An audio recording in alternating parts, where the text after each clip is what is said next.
नमस्कार, मैं हूं आपके साथ ज्योति सिंह। कोरोना वायरस को लेकर इन दिनों पूरे देश में लॉकडाउन है। इन दिनों बड़ी संख्या में लोग अपने घर परिवार से दूर हैं। ऐसे में वीडियो कॉल ही एकमात्र ऐसा ऑप्शन है जिसमें हम अपने अपनों का चेहरा देख सकते हैं। तो वहीं पर अगर हम बात करें तो वर्क फ्रॉम होम के साथ साथ कॉलेज हैं, स्कूल हैं, जहां पर ऑनलाइन पढ़ाई भी जारी रखने के लिए वीडियो कॉलिंग ऐप जो है वो काफी मददगार साबित हो रहे हैं। ऐसा ही एक एप्लीकेशन है जिसके बारे में आज हम आपको जानकारी देने वाले हैं और जो कि काफी आसान है और काफी आधुनिक भी है। इसकी मदद से एक साथ कई लोग आपस में बातचीत भी कर सकते हैं। तो कैसे है ये टेक्नोलॉजी और कैसे इतनी आसान है, कैसे इससे हम जुड़ सकते हैं, ऐसे बहुत सारे सवाल का समाधान आज हम आपके लिए करेंगे। तो चलिए शुरू करते हैं अपना ये खास कार्यक्रम।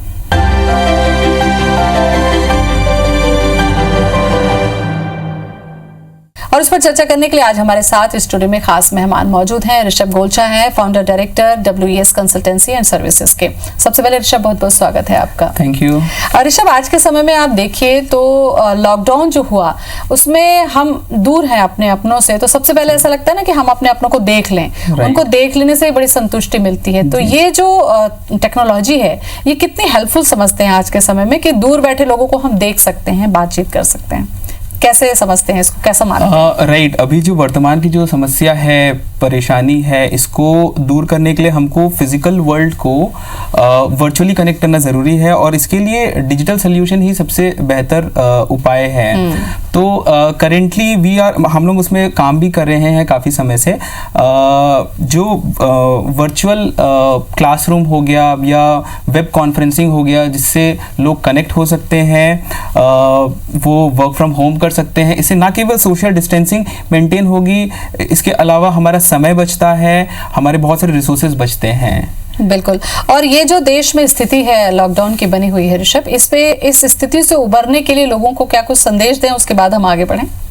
राइट, मेरा यही संदेश है लोगों को कि स्टे होम करें, वो ज़्यादा से ज़्यादा समय में घर पे रहिए, टेक्नोलॉजी का उपयोग करें जिससे वो कनेक्ट हो सकते हैं और बस गवर्नमेंट के जो नियम है, कानून है, उसको पालन करते जाएं। बिल्कुल, तो गाइडलाइन का जरूर पालन करें क्योंकि आज के समय में इतनी ज़्यादा एडवांस टेक्नोलॉजी हो चुकी है कि ये जो एप्लीकेशन आज हम आपको बताने जा रहे हैं ये दूसरे एप्लीकेशन से, दूसरे ऐप से किस तरीके से डिफरेंट है, ये हम ऋषभ से चर्चा करें। ऋषभ, ये जो एप्लीकेशन के बारे में आप बता रहे हैं, सबसे पहले तो ये बताइए कि इसमें खासियत क्या क्या चीजें है, आम व्यक्ति समझ सके। राइट, सबसे पहले ये इस एप्लीकेशन को जानते हैं। इसमें सबसे पहला है हमारे पास जो इसके बेसिक फीचर्स मैं आप लोग को बताना चाहूँगा कि हमारे पास इसमें है ऑडियो कॉन्फ्रेंसिंग है, वीडियो कॉन्फ्रेंसिंग है, पब्लिक चैट रूम है जिसमें लोग आपस में बात कर सकते हैं, प्राइवेट चैट है, 1-to-1 कॉन्वर्सेशन अगर किसी को करना हो तो वो कर सकते हैं। इसके अलावा वो प्रेजेंटेशन शेयर कर सकते हैं, कोई थर्ड पार्टी वीडियो दिखा के अगर वो चाहते हैं कि लोगों से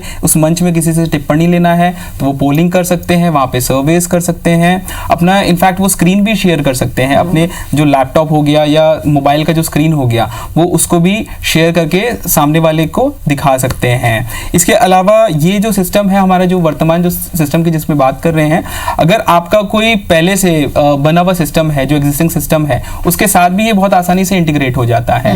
तो आपको ऐसा नहीं है कि मतलब हमको फिर से एक पूरा नया सिस्टम चालू करना पड़े, पुराने सिस्टम को रोकना पड़े, नहीं, ऐसा बिल्कुल भी नहीं है। मान लीजिए किसी स्कूल का, कॉलेज का, कोई भी संस्था है जिसके पास कोई एग्जिस्टिंग एप्लीकेशन चल रहा है, उसका कोई ERP सिस्टम है, उसकी वेबसाइट है, ये सिस्टम उसके साथ आसानी से इंटीग्रेट हो जाता है, बहुत ही सरलता से हो जाता है।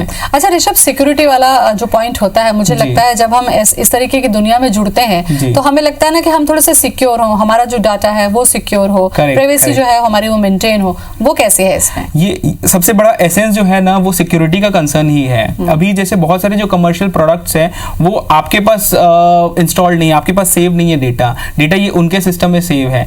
सबसे पहला महत्वपूर्ण बात ये जानना जरूरी है कि ये जो सिस्टम है ये आपके पास इंस्टॉल होगा, ये सिस्टम का डेटा आपके हाथ में होगा, आपके अलावा किसी और के पास ये सिस्टम में डेटा का एक्सेस ही नहीं रहेगा।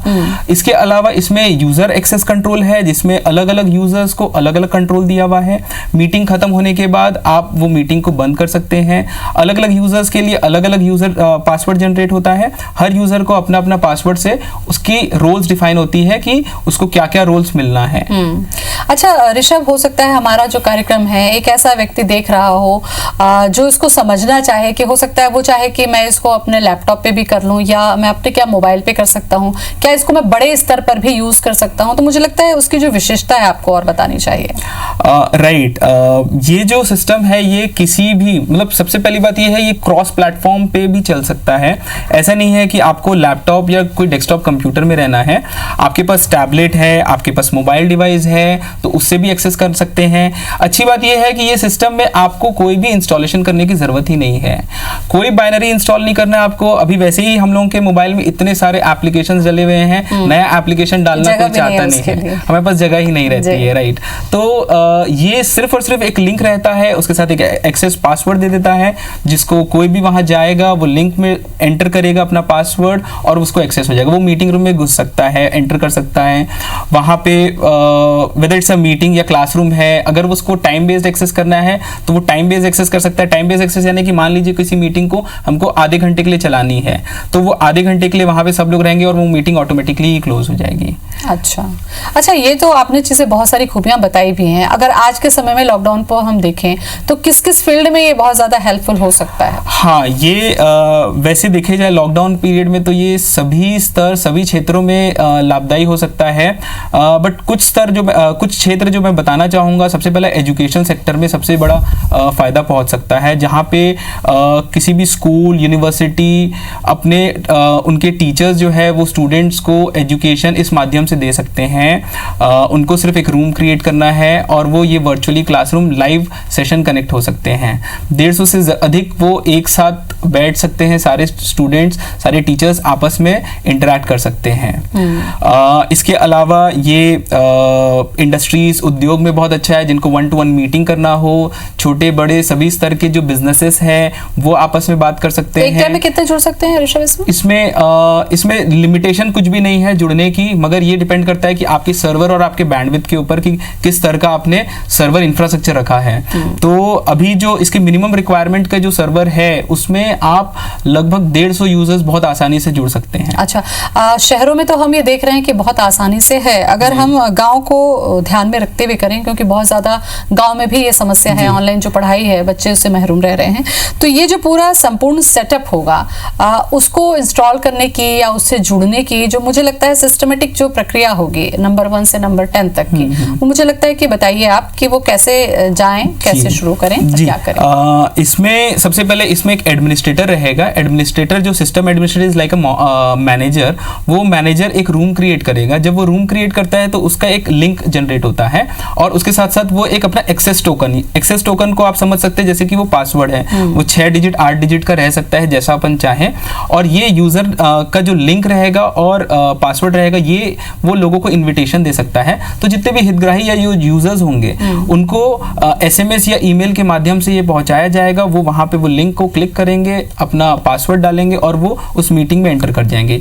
ये मीटिंग हो या वर्चुअल क्लासरूम हो, ये किसी भी स्तर पे इसको ज्वाइन कर सकते हैं। बिल्कुल, टेक्नोलॉजी का ये पूरा जमाना है और लॉकडाउन में ये जो टेक्नोलॉजी है ये हमारे लिए काफी हेल्पफुल हो रही है। इसकी क्या कुछ खास और विशेषताएं हैं, इसके बारे में भी हम आपको जानकारी देंगे। नई एप्लीकेशन के बारे में जिसको इंस्टॉल करना भी बहुत आसान है और इससे आप 150 से ज्यादा लोगों के साथ में एक साथ जुड़ सकते हैं। अपनी सरकारी मीटिंग्स हैं, अपने टीचिंग है, ऑनलाइन जो क्लासेस हैं वो है, बहुत सारी खूबियां हैं। इसकी जानकारी आज हम हमको दे रहे हैं ऋषभ बोलछा हमारे साथ में बने हुए हैं। ऋषभ, जब हम आज के समय में टेक्नोलॉजी देखते हैं तो बहुत सारे ऐसे ऐप मौजूद हैं जो इस तरीके से सुविधा लोगों को दे रहे हैं, लेकिन उनके बीच में ये जो एप्लीकेशन है इसकी क्या खासियत है और दूसरे से ही किस तरीके से अलग है? जी, मैं बताना चाहूँगा कि जो दूसरे कमर्शियल एप्लीकेशन है वो डेटा जो है आपके पास नहीं है। यहाँ सबसे पहली बात ये है कि ये ओपन सोर्स प्लेटफॉर्म में बना हुआ है। ओपन सोर्स प्लेटफॉर्म अगर अपन देखा जाए तो ये एक कम्युनिटी अप्रोच होता है जिसमें आपको सारी फ्रीडम रहती है, आज़ादी रहती है वो सिस्टम को इस्तेमाल करने की, वो वो सिस्टम को आप खुद ही चाहें तो अपग्रेड कर सकते हैं। आपको किसी भी तरीके का लाइसेंसिंग में बाइंडेशंस नहीं होता है, कोई बाउंड्रीज नहीं रहती है। ये सबसे पहला फायदा होता है। इसके अलावा इस सिस्टम में बहुत सारे दूसरे भी फीचर्स हैं। अगर आप देखें तो मल्टीपल एक्सेस कर सकते हैं। You have a white board, अपने पास व्हाइट बोर्ड है जिसमें मल्टीपल मॉडरेटर्स रह सकते हैं जो उसके साथ एक्सेस कर लेते हैं। अच्छा, ये सिस्टम में ना जो सिक्योरिटी है वो बिना सिक्योर नेटवर्क के ये सिस्टम चालू ही नहीं होता है। तो अगर अपना सिस्टम, जो आपके कॉन्वर्सेशंस हो रहे हैं, आपकी जो भी बातचीत चल रही है, जो वीडियोस चल रहे हैं, जो डॉक्यूमेंट डेटा शेयरिंग हो रही है, ये सारे एक सिक्योर नेटवर्क पे, सिक्योर जोन पे हो रहा है। लेकिन ऋषभ, यहाँ मैं पूछूं कि जैसे ही आप नेट पे जुड़ते हैं और कुछ डाटा यूज करते हैं या आप कन्वर्सेशन कर सकते हैं, इवन चैट भी जब हम करते हैं तो अब ये समझा जाता है कि कई बार तो ये चैट भी है, ये जो कन्वर्सेशन है ये भी लीक होती है। तो यहाँ पर सिक्योरिटी किस तरीके से आप लोग मेंटेन करते हैं? हम ना नेटवर्क सिक्योरिटी के लिए जो सर्वर रहेगा जिसमें भी ये चीज को इंस्टॉल करेगा, जो एंड यूजर रहेगा वो बिना SSL सर्टिफिकेट के, बिना एनक्रिप्शन के, हम क्या करते हैं जब डेटा का ब्रॉडकास्ट होता है तो उसको पहले तो एनक्रिप्ट करते हैं और जो रिसीवर एंड पे वो वहां पे देख पाता है। तो अगर कोई बीच में कोई भी नेटवर्क से कोई डेटा अगर चुरा भी लेता है, थोड़ी देर के लिए अपन मान लेते हैं कि हम किसी दूसरे के जोन में बैठे हैं और वहां से हम डेटा का ट्रांजैक्शन हो रहा है, हम अपने मोबाइल से एक्सेस कर रहे हैं वो डेटा, तो वो डेटा का फॉर्मेट रहता है वो ऑलरेडी एनक्रिप्टेड रहता है। तो वो एनक्रिप्टेड डेटा जो सामने वाला अगर चुरा भी लेता है तो वो उसको नहीं देख सकता है। तो इसकी जो एनक्रिप्शन टेक्निक है वो उसको सिक्योर बनाती है। अच्छा, ओपन सोर्स एक जो आपने वर्ड यूज किया, मुझे लगता है एक आम व्यक्ति नहीं समझेगा कि ये ओपन सोर्स कैसा है, उसको भी थोड़ा सा ओपन करिए। राइट। ओपन सोर्स एक्चुअली ये जो है ना, ये एक ऐसी आइडियोलॉजी है जो कम्युनिटी अप्रोच है, जिसमें देखिए दो तरीके से होता है। एक प्रोप्राइटरी हो गया, जो एक संस्था ने एक अपना प्रोजेक्ट बनाया, एक प्रोग्राम बनाया और वो उसको बेचता है या फिर कुछ दायरे में वो फ्रीली देता है आपको। वो अपना प्रोग्राम का कोड कभी आपको नहीं देगा, वो आपको उसको बांटने का उसके पास, राइट, उसका पूरा कंट्रोल उसके पास है। जबकि ओपन सोर्स में ऐसा होता है कि वो पूरा सोर्स कोड आपको दिया हुआ है। आप अगर डेवलपर है, कोई जानकार व्यक्ति है तो वो अपने हिसाब से उसको बदल भी सकता है। ये इनोवेशन का एक सबसे बहुत बेहतरीन एक स्टेप है जिसमें आदमी उसी सिस्टम को अपने हिसाब से एनहेंस बढ़ा सकता है, टेलरिंग कर सकता है, जैसा उसको करना है वो उस तरीके से उसको चेंज कर सकता है, मॉडिफाई कर सकता है। राइट। अच्छा, इसका फायदा अगर गवर्नमेंट सेक्टर के लिए हम देखें कि मान लीजिए गवर्नमेंट सेक्टर के लिए ये किस तरीके से हेल्पफुल होगा या हो सकता है? गवर्नमेंट सेक्टर के लिए इनफैक्ट ये बहुत अच्छा सिस्टम होगा, क्योंकि इनकी जितनी भी बैठकें होती है और इनके पास तो एक ऑलरेडी एक इंफ्रास्ट्रक्चर होता है, तो बना बनाया है। हाँ राइट, उनके पास एक बना इंफ्रास्ट्रक्चर है। तो ये सिस्टम को उनको सिर्फ इंस्टॉल करना है, बहुत ही सरलता से वो इंस्टॉल हो जाता है उनके सिस्टम में, सर्वर में, और वो अपनी सारी मीटिंग्स अरेंज कर सकते हैं। इसमें अलग अलग लेवल की सिक्योरिटी भी बनी हुई है। जो गवर्नमेंट डिपार्टमेंट, जो भी उनके अधिकारी रहते हैं और कर्मचारी के बीच में उनको जो भी कॉन्वर्सेशंस करना है वो यहाँ पे स्टैब्लिश किया जा सकता है। बिल्कुल। और कई बार दूसरे वीडियो को हमको एग्जांपल के तौर पर दिखाना है या ऑडियो को दिखाना है या कोई पिक्चर हमको दिखानी है, तो उसमें क्लैरिटी और कितना चीजें रहती है। इसमें ये भी एक प्रावधान, ये इसका एक अच्छा यूएसपी बोलना चाहिए, एक अलग है जो बाकी को सिस्टम से। अगर मेरे को कोई थर्ड पार्टी वीडियो चलानी है या मेरे सिस्टम में ऑलरेडी कोई अच्छी एग्जिस्टिंग वीडियो है या कोई भी मल्टीमीडिया फाइल है जिसको मेरे को दिखाना है लोगों को पूरे मंच में और उसके बाद उन पे राय लेनी है, तो वो मैं बिल्कुल कर सकता हूँ। उसमें ऑलरेडी एक ऑप्शन आता है जिसमें हमने एक वीडियो शेयर कर दिया या कोई भी मटेरियल शेयर कर दिया, स्टडी मटेरियल हो या किसी भी प्रकार का वीडियो हो, और वो लोग देख सकते हैं, उसमें कमेंट्स कर सकते हैं, अपने नोटेशंस बना सकते हैं वो लोग कि इस पे अगर उनको कुछ मिनट्स बनाना हो तो वहां पे वो बनते जाता है। अच्छा, लॉकडाउन के समय में तो ये काफी हेल्पफुल है जैसा कि आपने बताया ऋषभ, लेकिन आने वाले समय में अगर हम देखें आगे भी, तो हमारी जो अब दुनिया है धीरे धीरे इस पर केंद्रित होती जा रही है। खास करके गांव में पहले के ये समय होता कि बड़े प्रोजेक्टर पे लोगों को बड़ा आश्चर्य होता था कि चलती हुई तस्वीरें देखना। क्या ऐसी कोई व्यवस्था होगी कि हम प्रोजेक्टर में भी इसका इस्तेमाल कर सकें या बहुत सारे लोगों को दूर दूर बैठा के भी कुछ चीजें दिखा सके? क्या हेल्पफुल होगा ये? हाँ, ये बिल्कुल किया जा सकता है, क्योंकि मैंने आपको बताया इसके सेटअप के लिए हमको कोई भी अतिरिक्त ऐसा कोई इंफ्रास्ट्रक्चर की जरूरत नहीं रहती है। जहां पे ये इंस्टॉल है, जो कि जिसको सर्वर कहा जाता है, वो सर्वर आप कहीं पे भी ब्रॉडकास्ट कर सकते हैं। आप एक प्रोजेक्टर को कनेक्ट कर दीजिए, आप वहां पे आपको लिंक डालना होगा जिस भी प्रोजेक्टर से आप कनेक्ट करेंगे, और वहां पे एक एक्सेस टोकन यानी कि आप उसका पासवर्ड डालेंगे, और ये पब्लिक स्पीकिंग के लिए भी काम आ सकता है, ये कॉर्पोरेट टॉक्स के लिए काम आ सकता है, कमर्शियल हो नॉन कमर्शियल हो, any kind of meeting conferences, सारी चीजों की जगह इसको एस्टैब्लिश कर सकते हैं। मतलब इसको हम समझे तो ये ब्रॉडकास्टिंग के लिए बहुत अहम योगदान बिल्कुल इसको आप पब्लिक स्पीकिंग में, ब्रॉडकास्टिंग में बिल्कुल यूज कर सकते हैं। और इसका जो एक्सेस कंट्रोल है, यानी कि किस तरीके से इसको नियंत्रण करना है लोगों को दिखाने के लिए, अगर ये मेरे को ओपन प्लेटफॉर्म रखना है, जैसे कि अपने न्यूज चैनल होते हैं जिसको मेरे को देखने के लिए कोई पासवर्ड की जरूरत नहीं रहती, तो अगर इस तरीके का अपने को ओपन ब्रॉडकास्ट करना है तो वो भी संभव है इसमें। अच्छा, यहाँ पर एक चीज मुझे लगता है कि लोगों के मन में भी उठ रही होगी ऋषभ, वो ये कि क्या इसको व्यक्तिगत तौर पे, जैसे अभी ये है ना कि हमने अपना मोबाइल में एक ऐप डाउनलोड किया तो वो हमारे पास आ गया, अब इसमें हम कभी भी जाकर हम सारी चीजें कर सकते हैं, इसमें कैसे करेंगे लोग? इसमें आपको इंस्टॉल करने की जरूरत ही नहीं है। जो मीटिंग शेड्यूल कर रहा है, जो आपका होस्ट होगा, वो उसका इनविटेशन आएगा आपको, उसका एक लिंक आएगा और एक पासवर्ड आएगा। अच्छा। उसका मैं आपको प्रोसेस बताया था कि जैसे आपको सबसे पहले जाना पड़ेगा, जो एडमिनिस्ट्रेटर रहेगा, जो मैनेजर रहेगा, वो आपको एक लिंक दे देगा, उसका पासवर्ड दे देगा, आप वो लिंक और पासवर्ड में जाएंगे, आप सीधा वो मंच में आप मीटिंग रूम पे एंटर कर गए हैं, और जब आपका हो जाता है तब वहां से आप एग्जिट कर सकते हैं। बिल्कुल। तो टेक्नोलॉजी के बारे में बहुत सारी चीजें हम आपको बताते चल रहे हैं, जो कि WES कंसल्टेंसी एंड सर्विसेज के नाम से है। ये जो कंसल्टेंसी और एंड सर्विसेज है ऋषभ, इसका ध्यान आप लोगों के दिमाग में कैसे आया और क्या चीज थी जिसने आपको प्रेरणा दिया कि ये डिफरेंट आपने इसको इजाद किया? देखिए, मैं आज से लगभग 12 साल पहले जब मैंने अपना करियर स्टार्ट किया था, तो मेरा फील्ड भी टेक्नोलॉजी का था, तो मेरे को बचपन मतलब पहले से ही इच्छा थी कि इसमें कुछ ना कुछ नया किया जाए। तब हमने ओपन सोर्स प्लेटफॉर्म में काम करना स्टार्ट किया था। फिर जब ये ब्रेकडाउन आया तो उसका एक्चुअली इम्प्लीमेंटेशन, उसका एक्चुअल फायदा समझ में आया। तो हम लोग ने सबसे पहले हमारे ऑफिस में ही, हमारे जितने भी स्टाफ है, हमारी जो मीटिंग्स होती है, सब लोगों को कार्य, टास्क डिस्ट्रीब्यूशन करना, टास्क असाइनमेंट करना, उसके बाद उनका रिव्यू लेना, वो हुआ कि नहीं हुआ, और फिर वीडियो से देखना उनके स्क्रीन पे कि हाँ वो किस स्तर पे हुआ है। तो हम लोग सबसे पहले हमने खुद शुरुआत की। शुरुआती तौर पे जब पहले हम लोगों को कुछ कमर्शियल प्रोडक्ट्स का हमने यूज किया था, उसके बाद जब हमने इसमें स्विच किया तो ये बहुत ही क्लीन, सिंपल, सरल इंटरफेस है। इसमें आपको कोई भी बाइनरी की जरूरत नहीं रहती है, और ओपन सोर्स यानी कि एकदम ऑब्वियसली ये फ्री ऑफ कॉस्ट है। इसमें आपको कोई भी अतिरिक्त शुल्क नहीं लगने वाला था। आपसे, क्योंकि जब हम बात करते हैं मूल्य की, कीमत की, तो वो जानना भी लोगों के लिए बहुत जरूरी है और वो जानना चाहेंगे भी।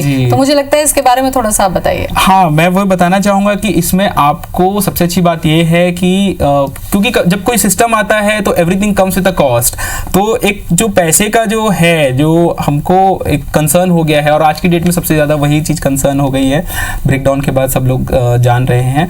तो इसमें आपको कोई भी पैसा देने की जरूरत नहीं है, ये फ्री ऑफ कॉस्ट है, निःशुल्क है।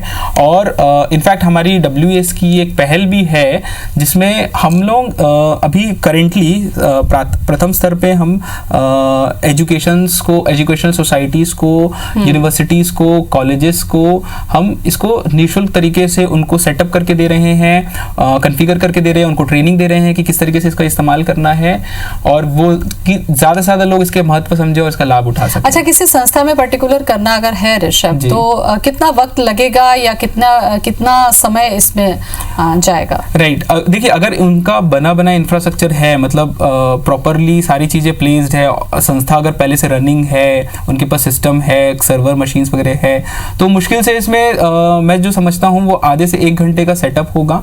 और एक बार ये सेटअप हो जाता है तो उसके बाद आप मीटिंग्स तो सेकेंड्स में आप शेड्यूल कर सकते हैं, आपको जो भी मीटिंग करनी हो या क्लासेस चलानी हो। और जिनके पास में सेटअप नहीं है, हो सकता है वो चाह रहे हो कि हमारे कार्यक्रम को देखने के बाद दिमाग में कि अब हमको भी करना चाहिए, तो उनके लिए पूरा प्रोसेसर क्या होगा? राइट। अगर वो जिनके पास ऐसा कोई अभी वर्तमान में सेटअप नहीं है तो वो एक छोटा सा क्लाउड में एक स्पेस ले सकते हैं, क्लाउड सर्वर ले सकते हैं, या वो अपना एक कोई मशीन प्रोक्योर कर सकते हैं। तो अगर वो मशीन प्रोक्योर कर सकते हैं तो उनके ऑन प्रीमाइसेस में रहेगा, या थर्ड पार्टी कोई क्लाउड्स में अगर वो जाना चाहते हैं जिनका पूरा 100% उन्हीं के पास एक्सेस रहेगा, जिसको सिक्योर बनाया जाएगा और वहां पे इंस्टॉल किया जा सकता है। अच्छा, गांव का मैंने जिक्र पहले भी आपसे किया था। गांव एक ऐसा क्षेत्र है हमारे लिए आज के समय में, लॉकडाउन में सबसे ज्यादा प्रभावित है। चाहे शिक्षा की बात करें, बच्चों की बात करें, टीचर्स की बात करें। अभी तो गर्मी की छुट्टियां हैं, चल रहा है, लेकिन जब स्कूल स्टार्ट हो जाएंगे तो आपको नहीं लगता कि ऐसे समय में इस तरीके के एप्लीकेशन उनके लिए बहुत ज्यादा हेल्पफुल होंगे? जी, सबसे ज्यादा हेल्पफुल उनके लिए होगा, बिल्कुल होगा, क्योंकि जब वहां पे गांव में मैंने एक चीज और भी देखा है कि रिसोर्सेज की अवेलेबिलिटी बहुत आसानी से नहीं होती है। वहाँ पे बहुत अच्छे डॉक्टर्स नहीं होते हैं, टीचर्स नहीं होते हैं। हमने तो कई बार ये भी पढ़ा है कि बहुत सारे स्कूल्स में टीचर्स की नहीं होने के कारण जो स्टूडेंट्स हैं वो वहीं बैठ जाते हैं, वापस लौट जाते हैं। तो उसका सबसे अच्छा समाधान हो सकता है ये वेब कॉन्फ्रेंसिंग, ये डिजिटल क्लासरूम, वर्चुअल क्लासरूम। अच्छा, स्कूल के अलावा अगर हम दूसरे फील्ड में भी हम बात करें जहाँ पर हमको एक्सपर्ट की एडवाइस की जरूरत पड़ती है, आप देखिए जैसे एम्स है, एम्स के बड़े बड़े जो डॉक्टर हैं, मान लीजिए किसी ट्रीटमेंट के दौरान उनको हेल्प की जरूरत पड़ती है, तो ऐसे समय पर या IITs हो गए या इंजीनियरिंग कॉलेजेस हो गए, वहां पर भी जो गेस्ट लेक्चर हम देखते हैं, तो क्या ऐसा फायदा वहां पर भी हो सकता है? बिल्कुल, ये तो बहुत अच्छा है। वेब कॉन्फ्रेंसिंग होता ही उसी के लिए है कि जब कोई रिमोट लोकेशन पे मेरे को कोई लेक्चर या मान लीजिए अगर स्वास्थ्य के क्षेत्र के लिए बात करें, हेल्थ केयर की बात करें, तो अगर एम्स में जैसे डॉक्टर्स हैं वो दूसरे डॉक्टर से कंसल्ट करना चाहते हैं, कोई गांव की छोटी जगह से बड़ी जगह से कंसल्टेशन लेना चाहता है, सुझाव लेना चाहता है, तो ये प्लेटफॉर्म बहुत अच्छा है, उनके लिए बहुत लाभकारी। कोई भी जब नई चीज सामने आती है ऋषभ, तो उसकी जानकारी अभी बहुत सीमित है, आप तक है। मुझे लगता है कि इसके प्रचार प्रसार की या लोगों को जागरूकता के लिहाज से इस दिशा में भी आप लोगों को कुछ काम करना चाहिए, उस तरफ आप लोगों ने कुछ सोचा है? हम लोगों ने इसको डिजिटल मार्केटिंग के माध्यम से सोचा है कि इसको आगे बढ़ाएंगे। फिर इसमें सबसे बड़ा योगदान आप लोगों का होगा कि आप ज़्यादा से ज़्यादा लोगों तक के पहुंचाएंगे इसको, तो ज़्यादा से लोग इसका बेनिफिट उठा सकेंगे। अच्छा, कोई व्यक्ति अगर जुड़ना चाहे तो उसके लिए भी कुछ इन्फॉर्मेशन या कोई जानकारी, कोई वेबसाइट या कुछ एड्रेस, फोन नंबर वगैरह आप लोग रखते हैं? जी, हमारा वेबसाइट है WES.co.in, सिर्फ 3 अक्षर का है। WES.co.in में वो जाएंगे, वहाँ पे ऑलरेडी एसोसिएशन का फॉर्म बना हुआ है, वो वहाँ पे अलग अलग चीज़ों की जानकारी भी ले सकते हैं और उनको जो भी सर्विसेज की ज़रूरत है वहाँ से डिमांड कर सकते हैं। तो इस कठिन समय में हम चल रहे हैं, लॉकडाउन के समय में, क्या अपील करना चाहेंगे और इस एप्लीकेशन को लेकर और लोगों की सेहत को लेकर? ऑब्वियसली शुरुआत ही मैंने वहीं से किया था कि स्टे होम, स्टे हेल्दी। तो आप लोग घर पे रहिए, हम टेक्नोलॉजी एक्सपर्ट है, हम टेक्नोलॉजी का साधन आप लोगों को दे रहे हैं, आप उनका उपयोग करिए और आप अपने नियर एंड डियर वन से आप उससे कनेक्ट हो सकते हैं। बिल्कुल, तो काफ़ी अहम जानकारी इस नई एप्लीकेशन के बारे में ऋषभ आपने दी, बहुत बहुत धन्यवाद आपका। Thank you ma'am. तो टेक्नोलॉजी का ये ज़माना है, तो ज़्यादा से ज़्यादा टेक्नोलॉजी से जुड़िए, बजाय इसके कि व्यक्तिगत तौर पर, खास करके जब लॉकडाउन चल रहा है तो आपको घरों पे रहना है और ऐसे बहुत सारे माध्यम हैं जिससे आप अपने अपनों से जुड़ सकते हैं, अपना काम कर सकते हैं और अपनी जो एक्सपर्टीज है वो आप दूसरों तक पहुंचा सकते हैं। देखते रहें IBC 24। नमस्कार।